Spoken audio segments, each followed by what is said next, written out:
The title of this presentation is Making Money from Manure, and a majority of the information found within this presentation is from Agricultural Composting, a feasible study for New York farms, and it mainly focuses on large-scale composting where the seller is paid a tipping fee.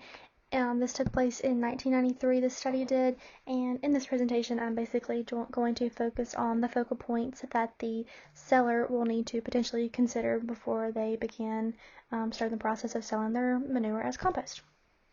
So what exactly is compost? So compost is organic materials that are broken down through microorganisms that are then recycled into enriched substances, and they're used to benefit the growth and health of soil and plants. And in the top right corner, I just have a picture of a compost pile, which appears to be next to some grapevines. In the bottom left-hand corner, I have a picture of a bag of compost that the consumer, this is what it would look like when the consumer would potentially buy it. And this is cow manure. So this does not have pig manure in it or chicken litter. This is strictly cow manure compost in that bag. And so within the study, it was found that during the early 1990s, the northeastern part of the United States, that there had been an increased number of farmers who were wanting to begin selling their manure as compost.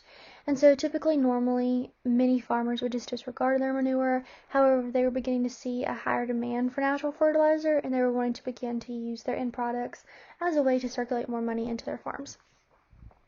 And so just to begin, they're going to have some supplemental topics that they're going to need to consider. So first off, and most importantly, are they going to have the land to store the manure on? And if they do have the land to store the manure on, are they going to have room to potentially build a barn or a lean-to to put over the manure? Or do they already have one in place that they can use? And then, are they going to have the equipment to move the manure from one place to another? Even though this was in the early 1990s, a person, a wheelbarrow, and a shovel was not an economical or easy way to move the manure around, and that's way too much work for anybody, especially on a large operation like this was taking place on.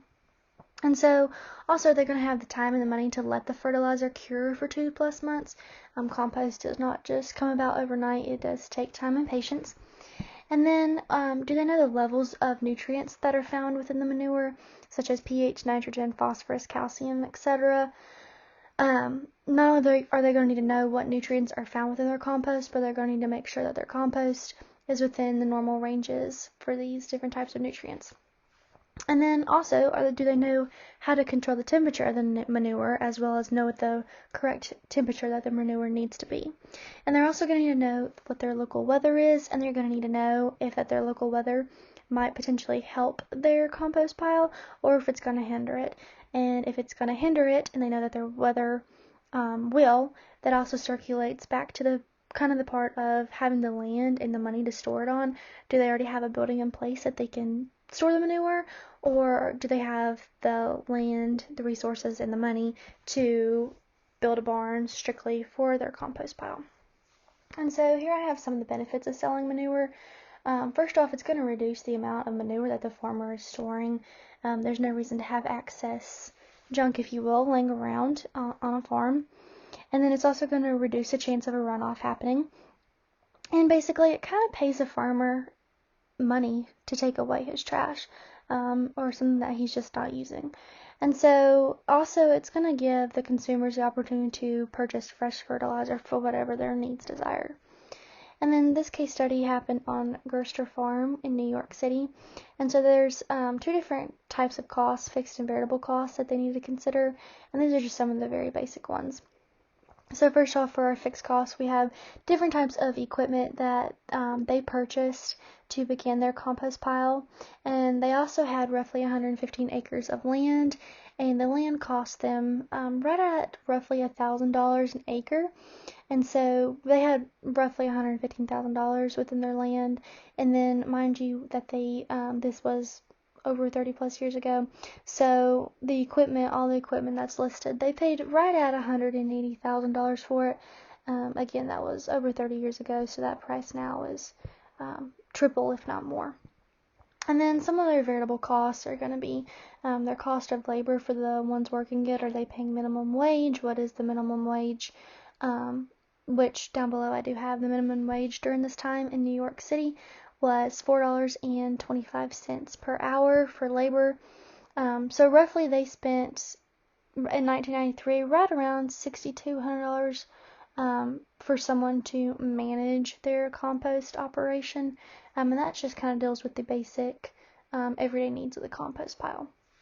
And also for their variable costs, they have labor, which we talked about, and they had packaging supplies for the compost, what the compost was put in whenever it was sold, and they also had paper and cardboard materials. And so the revenue for the cardboard, shredded paper, and cellulose powder that was sold was roughly at $30 a ton. So for their income, they were looking at right at $2,500. And so here I just have some pictures of different compost piles. I also have a little graph here about the different degrees of Celsius and Fahrenheit that can be found within a compost pile. And I also have in the bottom right corner different ways it is being stored. And then for making the compost, there's roughly 7 steps that needed to be done within the 2+ months of turning the manure into compost. So first off, you're going to need to choose a site, and then after that you're going to need to lay twigs or straw down, and then you're going to add your compost ingredients, and then you're going to add in your manure, and you're going to want to keep it moist. You don't want it too wet, but you also don't want it too dry, and you're going to want to keep it covered to keep it from getting too wet as well as too dry. And then you're going to need to be able to turn the manure to keep it all mixing together. And here's my works cited page. This was a very brief overview of what it takes to turn your manure into money.